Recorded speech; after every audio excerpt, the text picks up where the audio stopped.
This is Gabby. I'm flying solo today. Thank everybody for checking out the episode. Before we get into it, remember we do community work, we do education, we give out pamphlets, we give out food. If you would like to contribute to the work we are doing there, you can do so. The link will be in the description. Sorry we're coming to you. Well, I'm coming to you a little bit late. Last weekend I was out of town and KT is working right now, but I did want us to get this last part of Principles of Anarchism out of the way, and then we can get back to our regular programming next Monday to y'all. So, that's pretty much it for housekeeping. So, actually, on Twitter, there's been discussion. I know if you on there, you've seen it about some of these white anarchists being asked about, what will be done with the medicine? How y'all take care of medicine in an anarchist society? And somebody pretty much saying like, yeah, that's boring to me, so I don't want to have to deal with that, yada, yada, yada. But we're going to get into that after we finish these last three paragraphs, because I feel like it ties into what we've been discussing this entire time. And also the difference in white and black anarchism. Not all, because KT's pretty cool, but there's definitely a difference between how majority of the colonizers view anarchism versus oppressed groups. Alright, so, free from the systems that made him wretched before, he is not likely to make himself more wretched for the lack of them. Much more is contained in the thought that condition make man what he is, and not the laws and penalties made for his guidance, than is supposed by careless observation. We have laws, jails, courts, armies, guns, and armories, enough to make saints of us all, if they were the true preventives of crime. But we know they do not prevent crime, that wickedness and depravity exist in spite of them, nay, increase as the struggle between classes grow fiercer, wealth greater and more powerful, and poverty more gaunt and desperate. To the governing class, the anarchists say, gentlemen, we ask no privilege, we propose no restriction, nor on the other hand will we permit it. We have no new shackles to propose.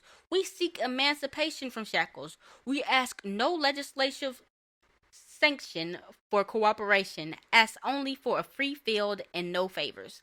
Neither will we permit their interference. It asserts that in freedom of the social unit lies the freedom of the social state. It asserts that in freedom to possess and utilize soil lies social happiness and progress and death of rent. It asserts that order can only exist where liberty prevails, and that progress leads and never follows orders. It asserts, finally, that this emancipation will inaugurate liberty, equality, fraternity, that the existing industrial systems have outgrown its usefulness, if it has ever had any. Is, I believe, admitted by all who have given serious thought to this phase of social conditions.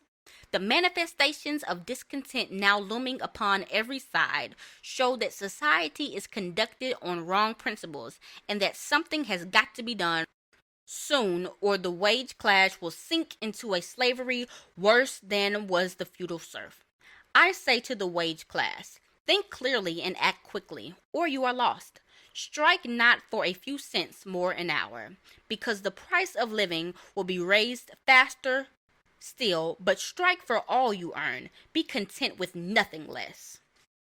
All right, and that is the end of it. All right, so let's go back to what she was talking about in that first paragraph.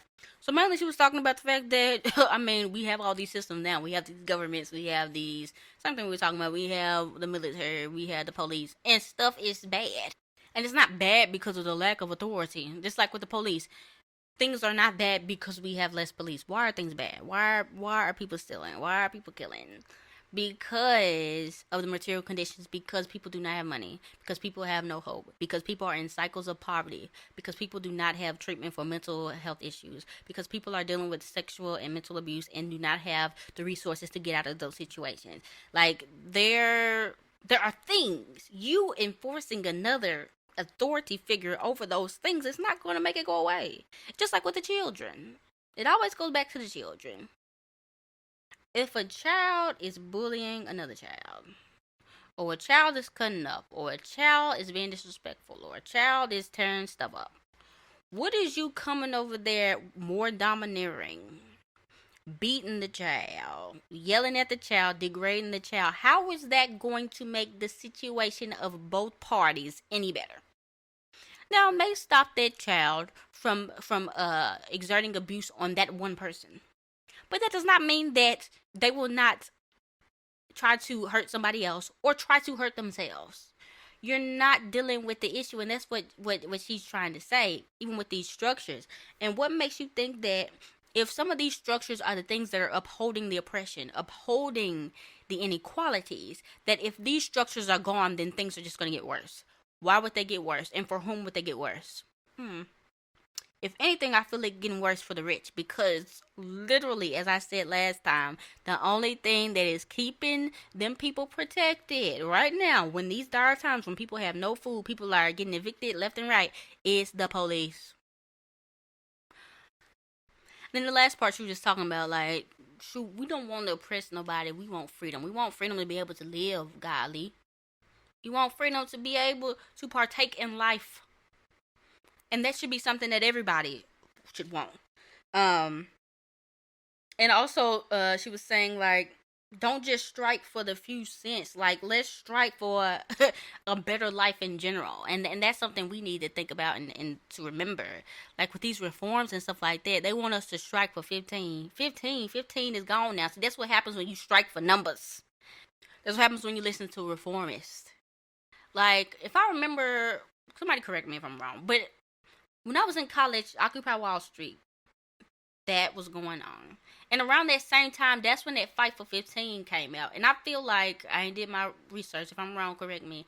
I feel like that came out as a response to people saying, like, these corporations are getting all these profits, we're struggling. People were starting to look more into, okay, other systems of government, maybe socialism, maybe whatever. And people were like, well, just advocate for better pay. And that 15 became the standard, and now 15 ain't even nothing. So instead of us saying, let's fight for a better system that is equal regardless, where we don't have to pick a number, it's like, well, no, let's just work on the minimum wage. And it's like, no, because you never gonna get where you need to be, because they gonna always move the goalpost. You fight for 15, then you gonna need 20. You fight for 20, then you gonna need 50. So yeah, definitely enjoyed this text. Lucy Parsons, definitely a gift. We hope you've enjoyed it as well. You know, it's been kind of lengthy, but you know, we want to, in all of our get some understanding, and we want to, you know, start at some of the great thinkers and what they thought, and build upon that. All right, guys. So if you've been on Twitter, there's been a lot of discussion about supply chains, because you know that's kind of what we're dealing with now. Supply chain issues. That's why things are so high, gas and all this other stuff. And so I don't even know how it started, but somebody asked an anarchist, a white anarchist, like, what would you do about medication? How would that work in a anarchist society? And as I said, the anarchist person was like, ew, that's boring. I don't want to have to deal with that. Yada, yada, yada. And it created this big uproar. Now, actually, a couple months ago, KT actually proposed this question on Twitter and was like, you know, I need my my meds for my mental health. I don't know what she's taking. And I need mine for my ADHD and stuff. So we were like, okay, so what would happen during the revolution? How would we get medicine? And we weren't even speaking to anarchists or anybody. We were just speaking to anybody that's causing for a revolution. What would the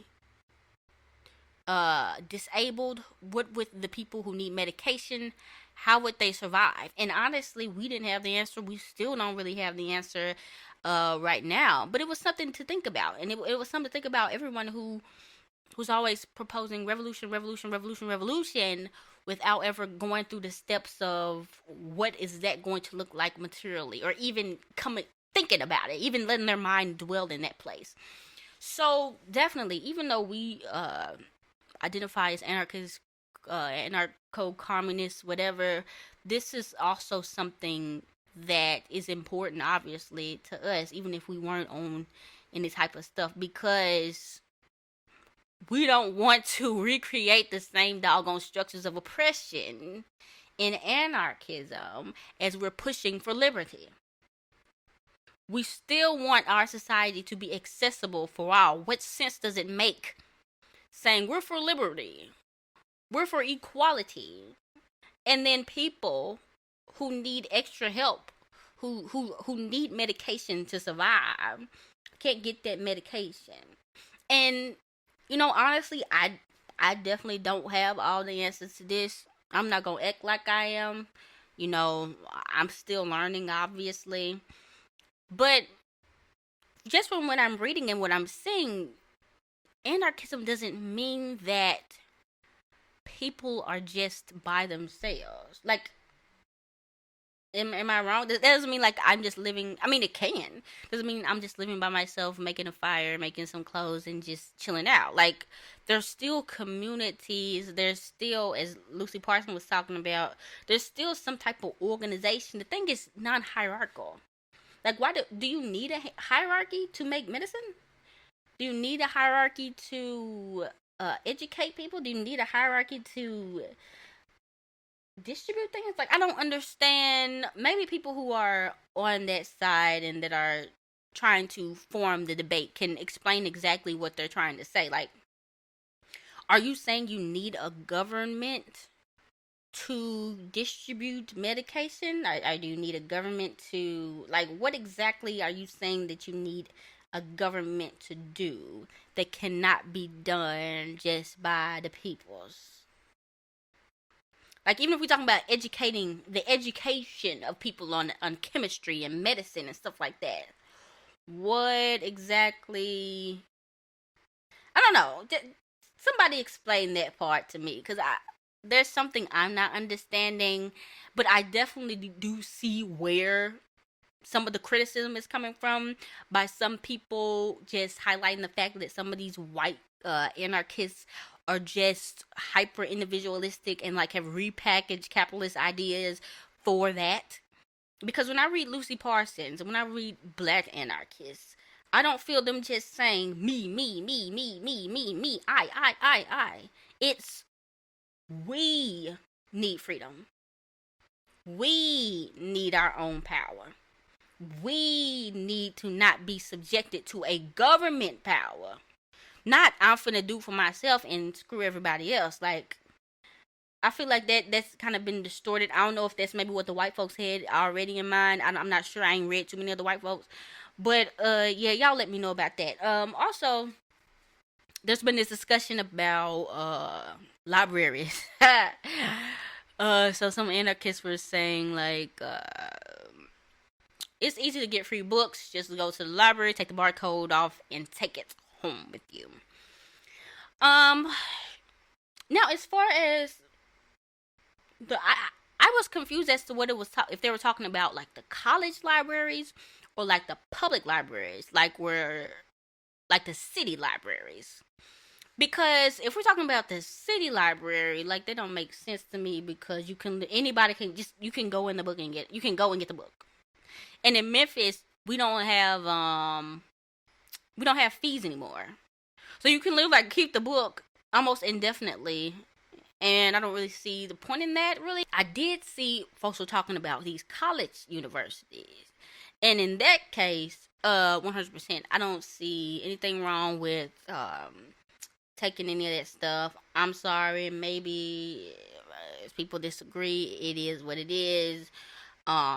Universities are built, I mean, this whole country, I mean, we get into nitty gritty, but these universities are built on gentrification. They gentrifying our neighborhoods.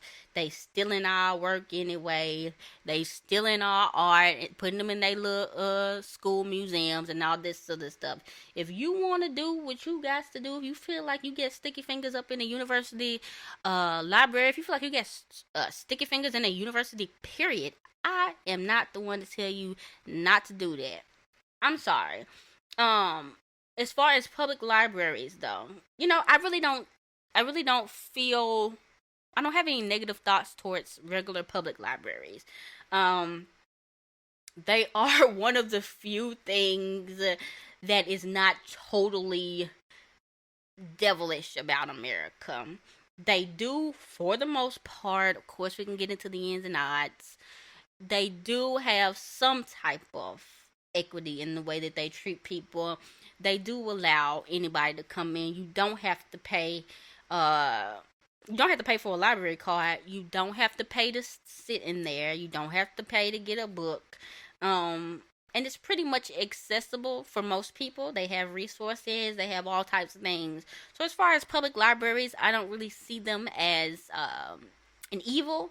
I think that can actually be replicated and be better in a future society. So in that case, yeah, I don't see why that should be our main goal.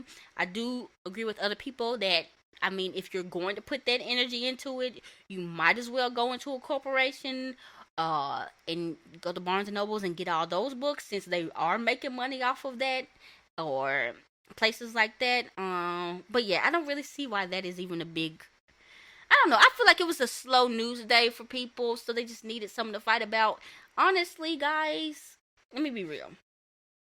Unless we're talking about, like, people just being terrible people, people being racist, homophobic, xenophobic, ableist, fatphobic, or whatever to others, all these little nitpickings and stuff, it is literally a waste of time.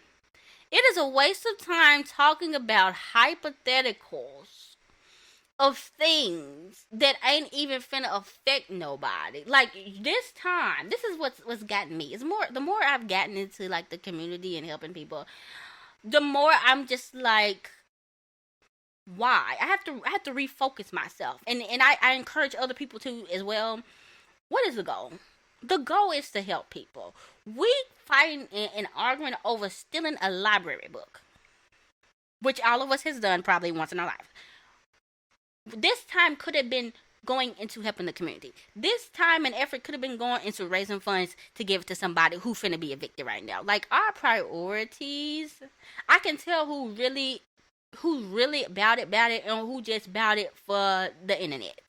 Because if this is all you do, you stay online all day just to fight with people about not even real stuff, not even something that's happening right now, not even you defending something that's going on or people right now. You're fighting about hypotheticals that have not even happened, that probably aren't going to happen. The destruction of public libraries. Like, I feel like you're LARPing, and that's all I got to say about that. So guys, what do you think about this whole discussion about medications and this library thing? Now, the medication discussion, that is not that's not frivolous. Like, that's something that we actually should be thinking about now, because even now in this capitalist society, supposedly with this great government, we have people that can't get medication. I do personally think that we need to invest, whether it's money, time, whatever, in us learning more about chemistry and about medicine and about all these other things, because this is necessary things.